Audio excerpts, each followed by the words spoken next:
graça e a paz do Senhor Jesus, né? Maravilhoso, né? Esse louvor, né? Essa graça, se sua alma se quebrantar, a graça de Jesus, né? Será conosco, né? É maravilhoso. Então, vamos orar para que o Senhor esteja nos abençoando, né? Mais uma vez, mais uma noite estamos aqui, né? Eu agradeço a presença de todos, tá? Que diligentemente vem acompanhando aí, ou online ou offline, tá? Eu sei que tem muita gente que vê os vídeos também offline, tá? Então isso é muito bom, que a palavra de Deus ela vai sendo explicada, né? Enfim, assim como eu, tem muitas pessoas que fazem live, fazem cursos, fazem a transmissão do conhecimento da palavra de Deus, né? Então vamos orar para que o Senhor esteja aqui conosco, nos abençoando. Grandioso Deus, eterno Pai, Senhor Jesus, nos abençoa, Pai. Estamos, Senhor, nessa jornada do conhecimento, Senhor, num tema específico da Tua palavra, Deus, que é o reino milenar. É o fim dos tempos e o reino milenar. Pai Celestial, abençoa ricamente, que possamos, Senhor, ler a Tua palavra e ter um entendimento daquilo que Tu queres para que nós entendamos, Senhor Jesus Cristo amado. Que nós possamos entender os Teus caminhos, os Teus desígnios para nós. É em nome de Jesus que eu te peço o Teu Santo Espírito de Deus para conosco. Abençoa todos que estão na live, Senhor Jesus. Se alguém, Senhor Jesus, que esteja nos ouvindo nessa noite, estiver precisando de uma bênção especial, Senhor, abençoa, porque Tu és, Senhor, misericordioso. Tu não somente se preocupa, Senhor Jesus, com a transmissão da palavra, mas Tu também abençoa a Tua igreja, aqueles que Te seguem e Te perseguem, Senhor Jesus. Em nome de Jesus Cristo amado eu peço, Deus. Obrigado, Pai. Amém, Jesus. É isso aí, pessoal. Então estamos nessa jornada, né, de um reino que Jesus prometeu, né? Então o reino dos céus, né? E o reino milenar é o subconjunto do reino dos céus, né? E esse reino dos céus é o reino em que o Senhor Jesus, ele cumpre todas as promessas, tá? Tanto para a igreja quanto para o povo judeu, tá? Então a gente, naquele mesmo intuito de revisar o conceito da aula passada e avançar um pouquinho mais para frente, né? Então em vídeos anteriores eu comentei que 4 grupos de pessoas entrarão no reino milenar, né? Quer dizer, terão os anjos, tá? Que são seres celestiais, tá? E aí, e desses 4 grupos de pessoas, todos crentes, tá? Todos crentes vão entrar no reino milenar, tá? Seria a igreja, os santos do Antigo Testamento, tá? Os mártires da tribulação, ou seja, aqueles que morreram ali na tribulação, tá? Que foram perseguidos e degolados, martirizados, mortos, tá? Pela ditadura do anticristo, e os sobreviventes da tribulação, tá? Porque haverão sobreviventes da tribulação, porque Jesus, quando volta, ele fulmina o exército do anticristo, tá? Mas haverão sobreviventes, tá? Tanto judeus, tá? Porque o Senhor Jesus vem para livrar o povo judeu daquele exército do anticristo, tá? Mas terão pessoas de outras nações, tá? Que entrarão no reino. Só que as pessoas das demais nações, ou seja, os gentios, eles ainda passarão por uma peneira, né? Que é o julgamento das nações, tá? Então vai ter essa peneira. Aqueles gentios que sobreviverem na tribulação, vai ter uma peneira que é o julgamento das nações. Vai ter a nação que vai ser considerada bode e ovelha. A bode vai para o inferno, a ovelha vai seguir no reino milenar, tá? E aí, após esse grupo de pessoas entrarem no reino milenar, o reino milenar vai estar dividido também em judeus e gentios, porém terão judeus em corpos naturais e judeus em corpos glorificados, e gentios também em corpos glorificados e em corpos naturais, tá? Então eu disse que no reino milenar, isso já retomando um pouquinho ainda do vídeo passado, Eu disse que no reino milenar, ele vai ser um reino de saúde, paz, prosperidade e justiça. Tá? Esses 4 elementos, tem mais promessas aí, mas esses 4 promessas de Deus estarão presentes nesse reino milenar. Porém, como existem pessoas em corpos naturais, vai ter pecado, vai ter gente pecando, vai ter gente cometendo delitos, né? Sendo que isso se comprova de que maneira? Ao final dos 1000 anos, Jesus, que prendeu Satanás, ali quando no retorno de Jesus, vai soltar Satanás. E aí Satanás vai juntar um exército para tentar invadir novamente Jerusalém e tentar matar quem estiver na frente ali, tá? Então olha só, essa rebelião está lá descrita em Apocalipse 20, no versículo 7 ao 9, não precisa nem abrir porque eu tenho aqui, tá? E acabando-se os 1000 anos, Satanás será solto da sua prisão e sairá a enganar as nações que estão sobre os 4 cantos da terra, Gog e Magog, cujo número é como a areia do mar, para se juntar em batalha. E surgiram sobre a largura da terra, e cercaram o arraial dos santos, e a cidade amada, e Deus desceu fogo do céu, e os devorou. Então, ainda que o reino milenar seja um reino absolutamente favorável, vamos dizer, aos seus moradores, aos seus habitantes, ainda vai ter espaço para o pecado, tá? Daquele grupo de pessoas em corpos naturais, tá? Mais especificamente os filhos daqueles que entrarem, que nascerem no milênio, tá? Porque quem tiver em corpo natural vai poder se multiplicar, tá? Pode ser que alguém que veio da tribulação e entrou no reino milenar, se perdeu.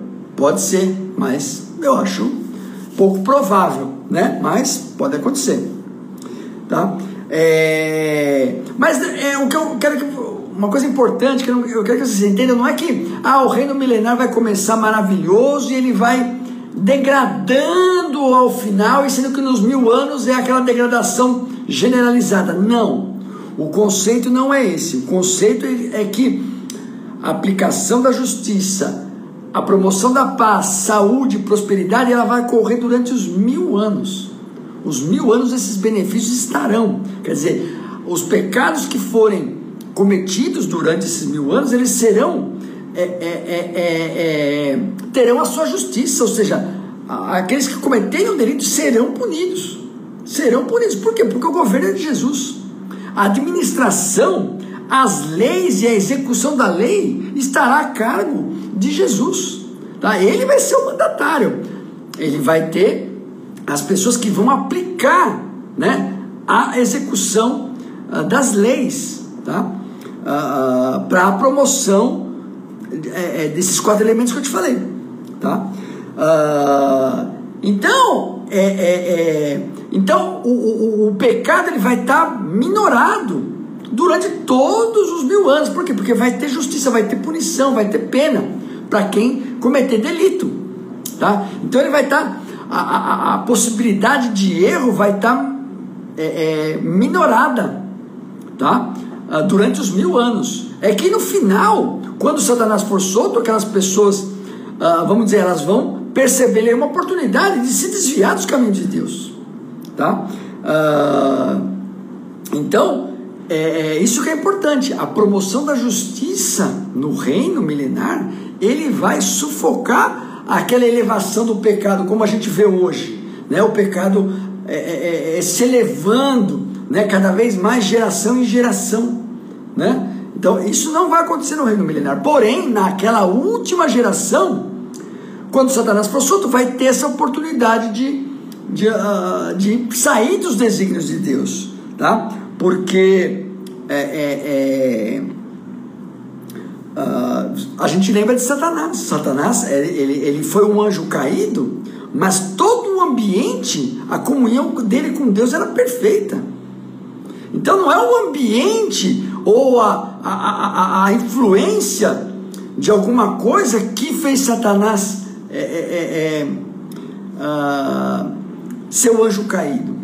Tá? Satanás, aquela maldade se criou no coração de Satanás. Ou seja, o livre-arbítrio que Deus dá essa possibilidade da maldade nascer. Não vem do ambiente.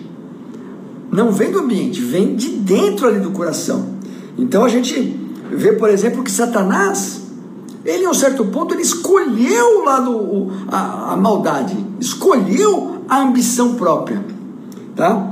Então, veja que em Ezequiel 28, tá? A famosa passagem da queda um relato, né? De um rei, mas que faz referência a Satanás. Em Ezequiel 28, do 11 ao 18, olha só como fala de Satanás. Vou começar no 13. Estivesse no Éden, jardim de Deus, de toda a pedra preciosa era tua cobertura: sardônia, topázio, diamante, turquesa, ônix, jaspe, safira, carbúnculo, esmeralda e ouro. Em ti se faziam os tambores, e os seus pífaros, no dia em que foste criado, foram preparados. Tu eras o querubim ungido para cobrir, e te estabeleci no monte santo de Deus, estava no meio das pedras afogueadas. Olha só o 15. Perfeito era, se você não achou ainda, Ezequiel 28, tá? Estou lendo do 13 ao 18. Agora o 15. Olha o ambiente de Satanás, como era perfeita a comunhão com Deus. Ele tinha formosura, ele tinha status, ele tinha poder, ele tinha tudo ali com Deus. Perfeito era, no 15, perfeito era nos teus caminhos, desde o dia em que foi criado, até que se achou iniquidade em ti. Na multiplicação do teu comércio, o teu interior de violência pecasse. Por isso te lancei profanado do monte de Deus, e te fiz perecer ao coro encobridor, do meio das pedras afogueadas. Elevou-se o teu coração por causa da tua formosura, corrompeste a tua sabedoria por causa do teu resplendor. Por terra te lancei, diante dos reis te pus, para que te olhem para ti. Então, olha só, quer dizer, Satanás era perfeito, tinha tudo com Deus ali no jardim do Éden, né? Absolutamente abençoado por Deus, mas a iniquidade surgiu nele. E nessa última geração do milênio, vai acontecer também, ainda que o ambiente do milênio vai ser de paz, prosperidade, saúde, né? Não vai faltar nada para ninguém ali, o ambiente vai ser bom, vai crescer a iniquidade no coração. E aí quando virem Satanás contar uma mentira, né? Porque ele fala, isso é para enganar as nações, eles vão querer vamos dizer, estar do lado de Satanás e contra o povo de Deus, tá? Então a gente não tem a informação de qual a mentira Satanás vai contar. Não tem essa informação na Bíblia, né?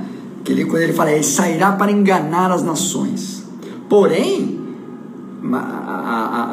a gente tem vamos dizer, a sucessão de eventos bíblicos indica de que vai ser a ambição. A ambição, você vê que Eva, você não vai morrer, você vai ser igual a Deus. É a ambição. Aqui Satanás elevou-se o seu coração, a sua formosura. É a ambição.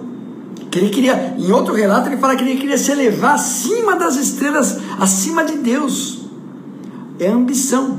Então, a mentira a gente não sabe, mas a ambição vai estar presente nessa última geração aí do milênio, tá? Mas é uma pena, porque as pessoas, essa última geração do milênio, sempre assim, aqueles que cometeram pecado são aqueles de corpos naturais, porque os de corpos glorificados não têm possibilidade de entrar em iniquidade, tá? Mas aquelas pessoas do milênio ali, se esperasse mais um pouco, seriam premiadas com os corpos glorificados, porque depois do milênio é novos céus e nova terra, aí é todo mundo em corpo glorificado, não assim, todo mundo em perfeição, tá? Que se chama a plenitude do reino dos céus, né? Que ao final do milênio é o que? É novos céus e nova terra, em que a plenitude do reino dos céus estará sobre todos, tá? Então a gente percebe que uma divisão importante que vai acontecer no reino milenar é entre as pessoas que têm corpo glorificado e as pessoas que têm corpos naturais, tá? Corpo natural a gente já conhece, a gente já sabe como é que é essa carcaça aqui.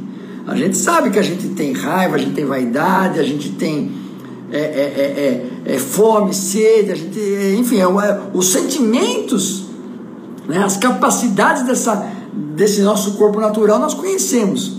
Mas e do corpo glorificado? Tem informação na Bíblia do que esse corpo glorificado ele tem? Quais são as capacidades desse corpo glorificado?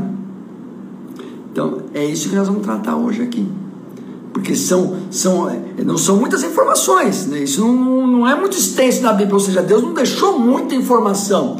A gente vai descobrir a maioria, a gente vai descobrir lá na hora, tá? Mas tem coisa, então vamos tentar entender. E a principal fonte de informação sobre esse corpo glorificado nós temos na Bíblia quando Jesus, quando ele morre na cruz ali, 3 dias depois que ele morreu na cruz, tá? Ele foi se apresentar ao Pai, né? E aí ele retornou rapidamente, né? Para se apresentar aos apóstolos, para dizer: olha, eu venci a morte, para mostrar aos apóstolos que Jesus tinha vencido a morte, que era uma coisa real. Aquilo que Jesus falava de vencer a morte era uma coisa real, não é só uma figura de linguagem, tá? Então veja o que Lucas escreveu lá em Atos, tá? Atos 1, do 1 ao 4. Eu tenho aqui Atos 1, do 1 ao 4, não precisa nem abrir. Olha Lucas escrevendo: fiz o primeiro tratado, ó Teófilo, acerca de tudo que Jesus começou, não só a fazer, mas a ensinar, até o dia em que foi recebido em cima, depois de ter dado mandamentos pelo Espírito Santo aos apóstolos que escolhera, aos quais também, depois de ter padecido, se apresentou vivo, com muitas infalíveis provas, sendo visto por eles por espaço de 40 dias, e falando das coisas concernentes ao reino de Deus. E estando com eles, determinou-lhes que não se ausentassem de Jerusalém, mas que esperassem a promessa do Pai, que, disse ele, de mim ouviste. Ou seja, Jesus esteve conosco 40 dias ali, com os apóstolos. 40 dias, não foi um dia, 2, 3. Então 40 dias ele esteve ali, e não foi só para os apóstolos, foi para, na Bíblia diz que são centenas e centenas de pessoas que viram Jesus, tá? Então você vê uma coisa, o pessoal podia perseguir os apóstolos, mas não chamavam eles de loucos. Por quê? Porque, esses caras são loucos, eles viram, ressuscitou, o que é isso? Não, ninguém ousou chamar de louco. Por quê? Porque tiveram muitas e muitas testemunhas da aparição de Jesus, que Jesus venceu a morte, tá? Então, e Jesus, quando ele apareceu aos apóstolos, ele apareceu já numa condição de um corpo ressurreto, de um corpo glorificado, daquele corpo de perfeição, tá? E aí quando Jesus ele volta para aparecer aos apóstolos, tem algumas informações na Bíblia, né? Então olha só, uma característica que tem nesse corpo glorificado é o teletransporte, tá? A gente vai ver aqui, olha só, vai ter TP, né? O famoso, os jovens que me conhecem, conhecem essa expressão, vai ter TP, né? Que é o teletransporte, ou seja, a capacidade de ir de um lugar para outro de forma instantânea, né? Você vê, lá em Lucas 24, olha só o relato dos 2 discípulos de Emaús, tá? O relato dos 2 de Emaús em Lucas 24. Nós vamos ler, aí tem que pegar a Bíblia, vamos lá, vamos ler. Lucas 24.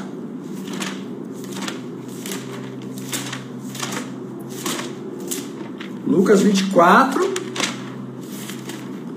Nós vamos ler um relato de quando Jesus reapareceu para os apóstolos.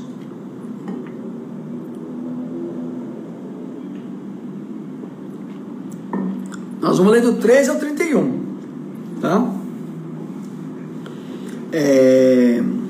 E são os discípulos de Emaús, tá? São dois discípulos que conheciam ali Jesus, os apóstolos. Eles estavam conversando sobre o ocorrido da morte de Jesus, de cruz, tá?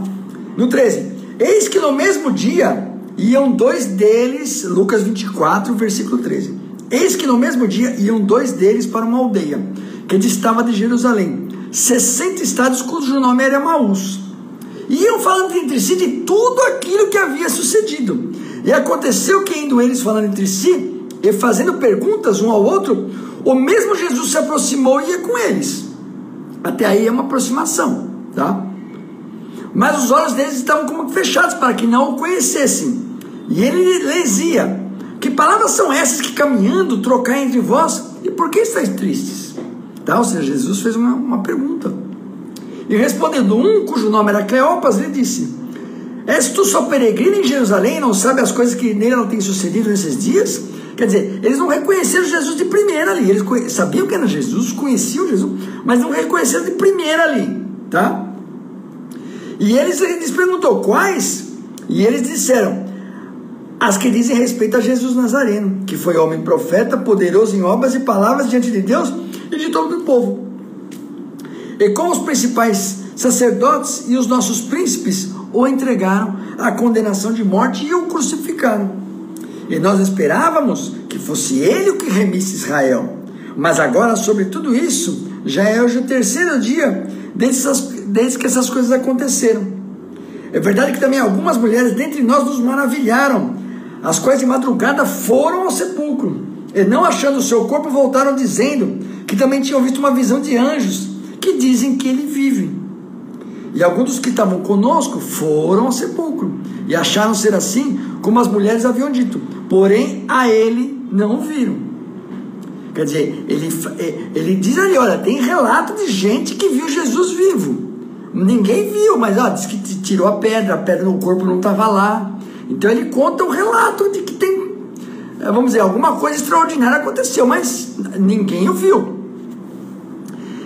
Aí Jesus fala: honestos e tardes de coração. Jesus já chega dando bronca, né? Honestos e tardes de coração, para que tudo o que os profetas disseram. Porventura não convinha que o Cristo padecesse essas coisas e entrasse na sua glória? E começando por Moisés e por todos os profetas, explicava-lhe o que achava em todas as escrituras. E chegaram à aldeia para onde iam, e ele fez como quem ia para mais longe. E eles o constrangeram, dizendo: fica conosco, porque já é tarde e já declinou o dia. E entrou para ficar com eles. E aconteceu que, estando com eles à mesa, tomou o pão, o abençoou e partiu-lhe. Abriram-se então os olhos e o conheceram, e ele desapareceu-lhes.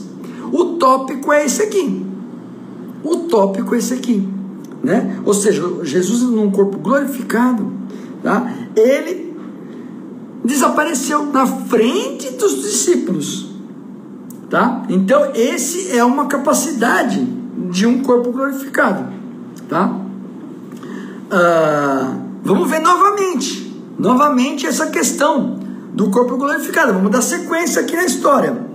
Vira no 31, no 32, e disseram um para o outro: porventura, ainda são os discípulos de Emaús, estão conversando com o outro, porventura não havia em nós, não ardia em nós o nosso coração, quando pelo caminho nos falava, e quando nos abria a escritura? E na mesma hora, levantando-se, tomaram para Jerusalém, e achado congregados 11, e os que estavam com ele, os quais dizia: ressuscitou verdadeiramente o Senhor, e já apareceu a Simão. E eles lhe contaram o que aconteceu no caminho, e como deles fora conhecido no partir do pão. E falando ele dessas coisas, o mesmo Jesus se apresentou no meio deles e disse: paz seja convosco. Olha só, quer dizer, eles estavam falando de Jesus, e o Jesus aparece se apresentou ali no meio, tá? Então esse é uma característica. Vamos continuar a história aqui, vamos continuar no 37. E eles, estando espantados e atemorizados, pensavam que via algum espírito. Quer dizer, eles viram Jesus aparecer, ficaram ali espantados, falaram: nossa, será que é um espírito? Né? E ele lhes disse, aí Jesus fala para os apóstolos, Jesus já pescou o que estava no pensamento deles. Por que estáis perturbados? E por que sobem tais pensamentos aos vossos corações? Vede a minha mão e os meus pés, que sou eu mesmo. Apalpai-me e vede, pois um espírito não tem carne nem ossos, como vedes que eu tenho. Olha a chave aqui, esse versículo 39. Apalpa, ou seja, vai ter substância. Apalpa, vai ter substância. E essa substância é o que? É de carne e osso, como vocês. Ou seja, esse corpo glorificado, a composição não muda. A composição dele não muda. Tá? Aquela criação que o Senhor fez ali, vamos dizer, a criação que o Senhor fez baseado em vamos dizer, em células, ajuntamento de células com um DNA ali, isso aí não vai mudar, porque é carne e osso. Isso aí, óbvio, irmãos, eu não quero ser dono da verdade aqui, tá? São poucos versículos para a gente cravar alguma coisa. Só tem isso de informação do corpo glorificado.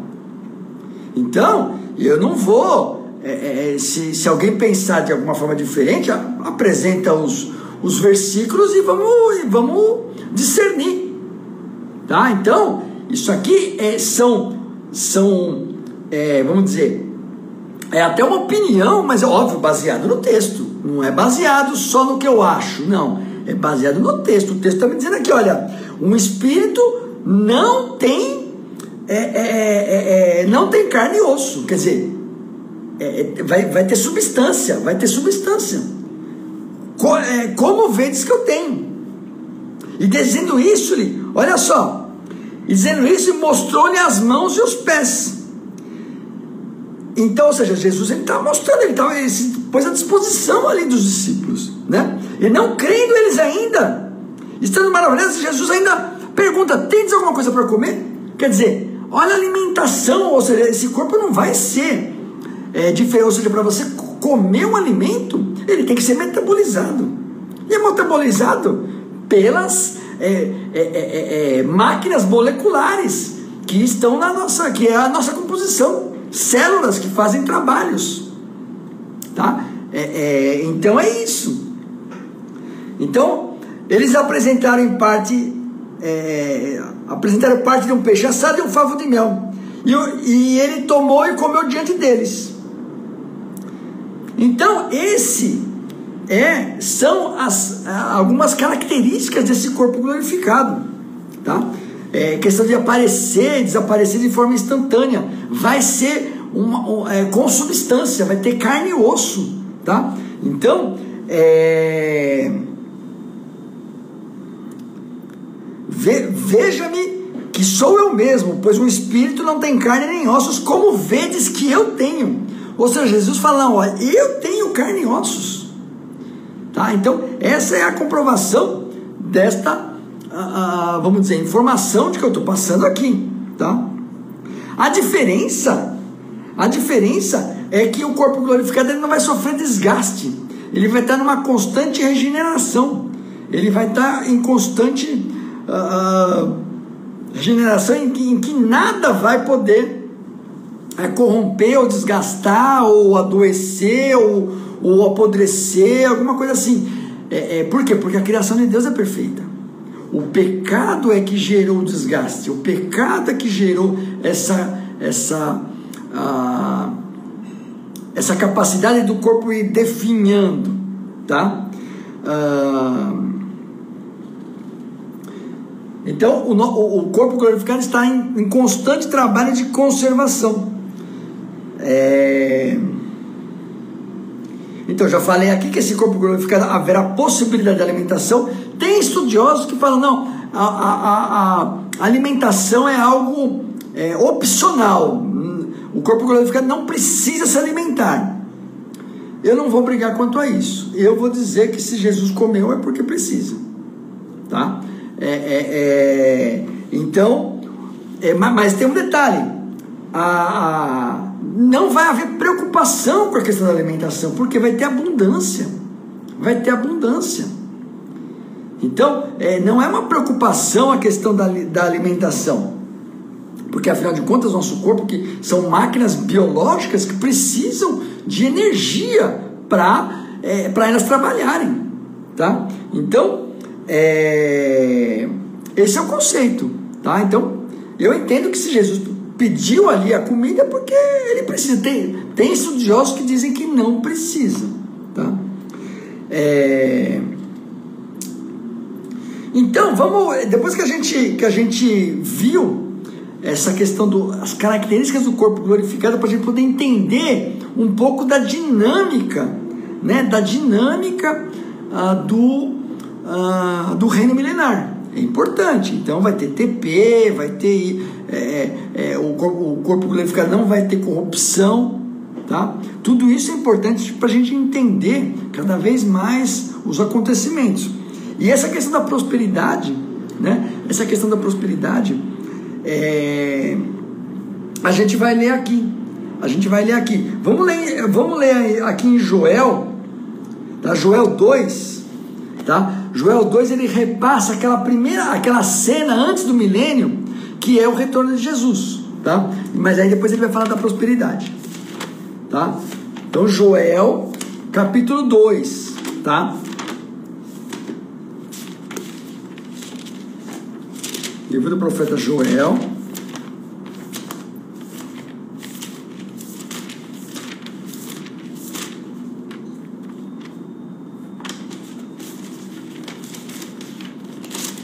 Que o livro é pequeno, achei. Pronto. Vamos lá, Daniel, Oséias e Joel. Então, Joel capítulo 2, tá? Então, voltando àquela cena vamos dizer, do retorno de Cristo, tá? Tocai a trombeta em Sião e clamai em alta voz no meu santo monte. Tremam todos os moradores da terra, porque o dia do Senhor já está perto, tá?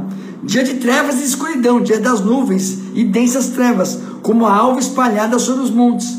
Povo grande e poderoso, ao qual nunca houve desde o tempo antigo, nem depois dele haverá pelos anos adiante, de geração em geração.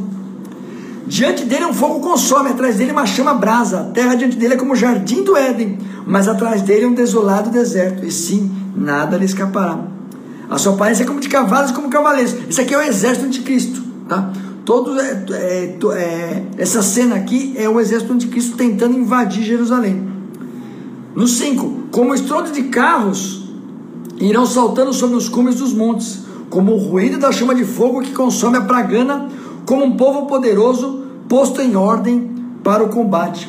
Diante dele tremerão os povos, todos os rostos se tornarão enegrecidos. Vamos passar aqui. Então, todo esse relato aqui é sobre o exército anticristo, tá? Mas pula para o 18, Joel 2,18. Então o Senhor se mostrou zeloso na sua terra e compadeceu-se do seu povo.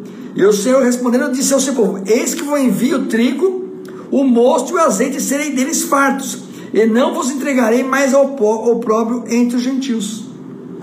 Então, olha só, depois quando Jesus volta, aquele exército do anticristo, Jesus volta e dizima o exército do anticristo, tem o julgamento das nações, e aí tem o início do reino milenar, tá? É isso que está aqui começando em 18, Joel 2,18, daqui para frente, já está dizendo as características do reino milenar. Então o Senhor se mostrou zeloso da sua terra e compadeceu-se do seu povo. E o Senhor respondendo disse ao seu povo: eis que vos envio o trigo, o mosto e o azeite, deles serem fartos, e vos não entregarei mais o opróbrio entre os gentios. Ou seja, da vergonha, né?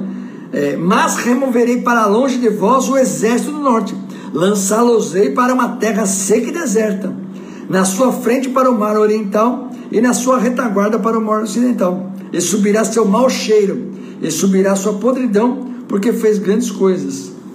Então, ou seja, está falando aqui da vitória sobre o exército do anticristo. Não temas, ó terra, regozija-se e alegra-te, porque o Senhor fez grandes coisas. Não temais, animais do campo, porque os pastos do deserto reverdecerão, porque o arvoredo dará o seu fruto, a vide e a figueira darão a sua força. Olha só a prosperidade que nós temos aqui, né, nesse reino milenar, né? Nesse reino milenar. Então, é disso que a gente está falando. Só que tem um detalhe. Vamos continuar aqui. No Joel 2, 23. E vós, filhos de Sião, regozijai-vos e alegrai-vos do Senhor vosso Deus, porque Ele vos dará em justa medida a chuva temporã. Fará descer a chuva no primeiro mês, a temporã e a seródia. E as eiras se encherão de trigo, e os lagares transbordarão de mosto e de azeite. Restituir-vos-ei os anos que comeu o gafanhoto, a logusta, o pulgão e a lagarta, e o meu grande exército que enviei contra vós. E comereis abundantemente e vos fartarei, e louvarei o nome do Senhor vosso Deus, que procedeu para convosco maravilhosamente, e o meu povo nunca mais será envergonhado. E vós sabeis que eu estou no meio de Israel, que eu sou o Senhor vosso Deus, e que não há outro, e meu povo nunca mais será envergonhado. Olha só a prosperidade, né? Então vai ter uma prosperidade, né, material, que ele fala ali de trigo, azeite, vinho, ou seja, a prosperidade em termos de alimento, e também vai ter uma abundância de Espírito Santo, tá? Olha só, no 28, e há de ser que depois derramarei o meu Espírito sobre toda a carne, e vossos filhos e vossas filhas profetizarão, e os vossos velhos terão sonhos, e os vossos jovens terão visões. E também sobre os servos e sobre as servas daqueles dias derramarei o meu Espírito. Olha só, então Joel, ele tem, vamos dizer, uma centelha dessa profecia, ele é cumprida ali naquela reunião dos apóstolos ali em Atos dos Apóstolos, tá? Que é a descida do Pentecoste. Então o Pentecoste, então isso aqui, Joel, ele está falando daquele momento, mas o cumprimento total desta profecia de derramar o Espírito sobre toda a carne vai ser no reino milenar, tá? No reino milenar. Então vai ter essa situação. Então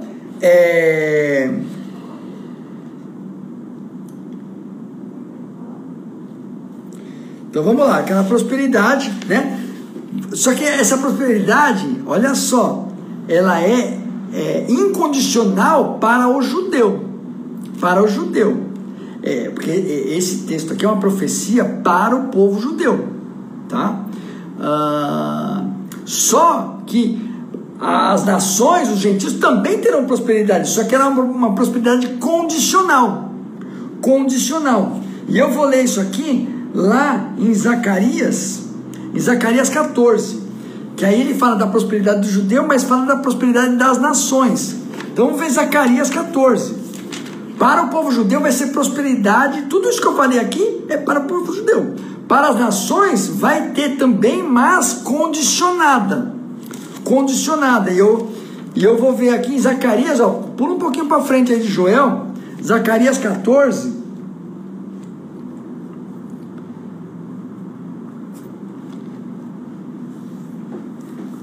Olha só, Zacarias 14, ele fala do dia do Senhor, que é a volta de Jesus, tá? Vamos ler o 14, vamos ler o 14 inteiro. Eis que vem o dia do Senhor, Zacarias 14, eis que vem o dia do Senhor, em teus esforços se repartirão no meio de ti, porque eu ajuntarei todas as nações para a peleja contra Jerusalém, e a cidade será tomada, e as casas serão saqueadas, as mulheres forçadas, metade da cidade sairá para o cativeiro, mas o restante do povo não será extirpado da cidade. Está falando do quê? Aquela invasão do exército do anticristo. A invasão do exército do anticristo vai chegar a invadir. Vai chegar a invadir o exército do anticristo. Vai chegar, vai saquear, vai tomar as mulheres, vai ter estupro, né? Então, vai chegar a invadir.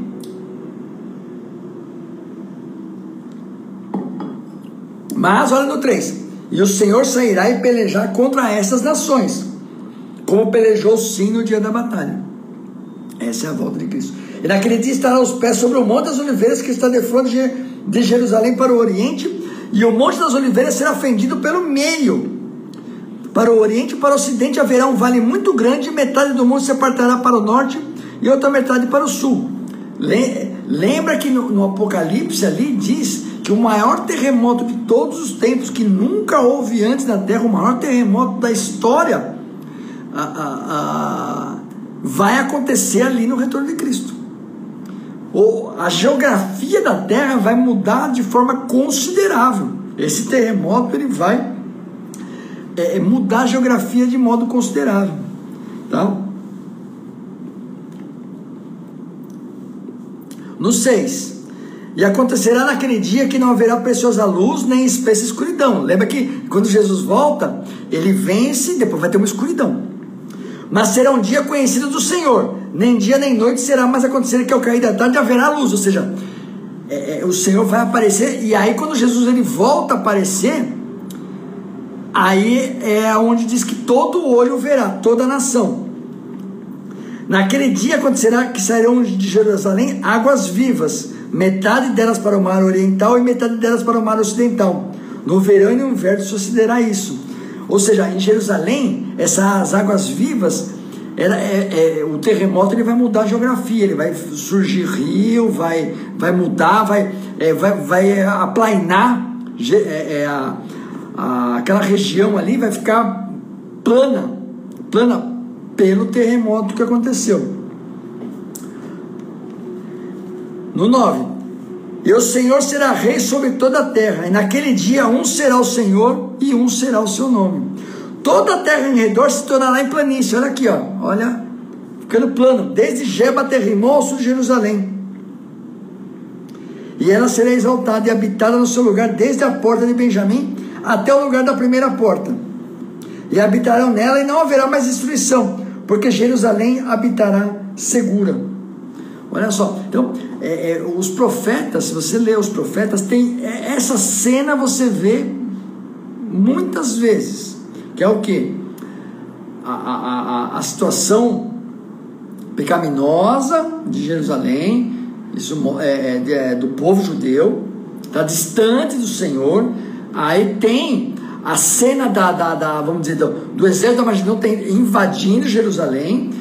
Tem o resgate do Senhor, ou seja, a volta do Messias, livrando o povo de Israel. E aí, quando Israel é restaurada, porque a restauração de Israel, ela é somente no retorno de Cristo, tá? Então, quando você lê na Bíblia ali, Israel restaurada, está falando do reino milenar. Então, são muitas e muitas passagens, a gente vai passar aqui pelas principais nesse vídeo e nos outros, tá? Mas tem muitas passagens que diz acerca do reino milenar. Quando você olha na Bíblia e vê, Israel está restaurada e está perfeita diante de Deus, está falando do reino milenar, tá? Então olha só, continuando Zacarias, lembra que eu falei que a prosperidade para Israel será incondicional no reino milenar. A prosperidade para as nações, os gentios, será condicional. E nós vamos ler aqui agora. Zacarias 14, verso 12. E esta praga com que o Senhor ferirá a todos os povos que guerrearem contra Jerusalém. Então, aí ele volta. A profecia tem isso, esse vai e volta. Ele voltou a falar do exército de Cristo. A sua carne apodrecerá. Estando eles em pé, eles apodrecerão os olhos nas suas órbitas, e a língua lhes apodrecerá na sua boca. Naquele dia também acontecerá que haverá na parte do Senhor uma grande perturbação entre eles, porque cada um pegará na mão do seu próximo, e cada um levantará a mão contra o seu próximo. Quer dizer, vai ter confusão ali naquele dia, quando Jesus retornar, até entre os exércitos de Cristo.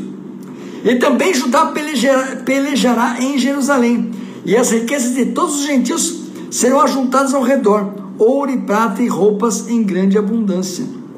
Assim também a praga dos cavalos, dos mulos, dos camelos, dos jumentos, e todos os animais que estiverem naqueles arraiais, como foi esta praga. Essa é praga que é devido à morte ali do exército do anticristo, porque vai morrer cavalo, vai morrer gente, vai dar uma podridão ali, né? E acontecerá que todos que restarem de todas as nações que vierem contra Jerusalém subirão de ano em ano para adorar o Rei do Senhor, para celebrarem a festa dos tabernáculos. Olha só, ou seja, então as nações, né? As nações que, enfim, porque o ajuntamento do anticristo é todas as nações, mas ainda vão terão sobreviventes, tá? E os sobreviventes dessas nações, no 16, o 16 é muito importante, Zacarias 14, 16. E acontecerá que todos os que restarem de todas as nações que vieram contra Jerusalém subirão de ano em ano para adorar o Rei, o Senhor dos Exércitos, e para celebrarem a festa dos tabernáculos.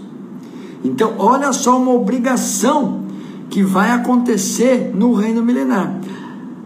Os gentios, eles terão que de ano em ano fazer uma peregrinação em Jerusalém, tá? Em Jerusalém, para a celebração da festa dos tabernáculos, tá? Então, no vídeo que vem eu vou detalhar a festa dos tabernáculos, mas é uma festa que ocorre até hoje em Israel. É uma festa em que eles fazem cabanas, né? Tabernáculos é o Sukkot, né? É o Sukkot, é a festa do Sukkot que eles chamam, que são tendas, que eles têm que fazer alimentação na tenda. Então ele arma uma barraca fora de casa, né? E ali ele faz a refeição e as orações naquela barraca, tá? Eu vou detalhar no vídeo que vem, tá? Mas é uma festa que vai ter que ir todo o habitante, vai ter que ir. Por quê? Olha no 17: e acontecerá que se alguma das famílias da terra não subir a Jerusalém para adorar o Rei, o Senhor dos Exércitos, não virá sobre ela chuva. Ou seja, a prosperidade está condicionada a esta adoração ao Rei. Você tem que ir de ano em ano, ou seja, para ir lá adorar o Rei dos Reis, né? E a prosperidade está condicionada a isso. Olha o pecado, olha a consequência de se você não for nessa festa. E se a família dos egípcios não subir, nem vier, não virá sobre ela chuva, virá sobre ela a praga com que o Senhor ferirá aos gentios que não subirem a celebrar a festa dos tabernáculos. Ou seja, olha o peso, quer dizer, além de não vir a chuva, vai vir praga. Quer dizer, aquela prosperidade que a gente ouve falar, ela é incondicional para o judeu. Para o gentio tem condicional. No 19: e esse será o castigo do pecado dos egípcios, e o castigo do pecado de todas as nações que não subirem a celebrar a festa dos tabernáculos. Naquele dia será gravado sobre a campanha dos cavalos: santidade ao Senhor, e as panelas da casa do Senhor serão como bacias diante do altar. E todas as panelas de Jerusalém e Judá serão consagradas ao Senhor dos Exércitos. E todos os que sacrificarem virão, e delas tomarão, e nelas cozerão. E naquele dia não haverá mais cananeu na casa do Senhor dos Exércitos. Então, isso é importante frisar, que a prosperidade dos gentios é condicional, do judeu é incondicional, tá? O judeu ele vai ser fiel, O Senhor disse que a nação de Israel estará em retidão na presença dele, tá? Jesus vai colocar um coração novo ali na nação de Israel. Então o judeu não vai errar. Quem pode errar são os gentios de corpos naturais, tá? Então esse é vamos dizer, a dinâmica, né, que ocorre no reino milenar. Tá legal? Então é isso, eu fico por aqui hoje. No próximo vídeo eu vou detalhar mais a festa dos tabernáculos, tá? Para a gente poder entender a dinâmica, né? Quer dizer, eu já falei de prosperidade para o judeu incondicional, as nações condicionadas a esta festa dos judeus. Vai ter peregrinação, vai ter, e a gente vai detalhar quais são algumas características dessa festa do tabernáculo, para a gente poder entender um pouquinho mais, porque vai ser obrigatório para todos. Tá legal?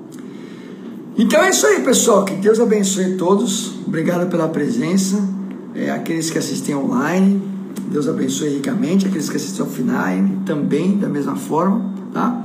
Então fiquem com Deus, e eu me despeço aqui com a divisa cristã: se Deus é por nós, quem será contra nós? O Senhor é meu pastor, nada me faltará. Pai nosso que estás no céu, santificado seja o teu nome, venha a nós o teu reino, seja feita a tua vontade, assim na terra como no céu. O pão nosso cada dia nos dai hoje, perdoa as nossas dívidas, assim como nós perdoamos aos nossos devedores, e não nos deixes cair em tentação, mas livra-nos do mal, pois teu é o reino, é o poder e a glória para sempre. Amém, Jesus. Deus abençoe.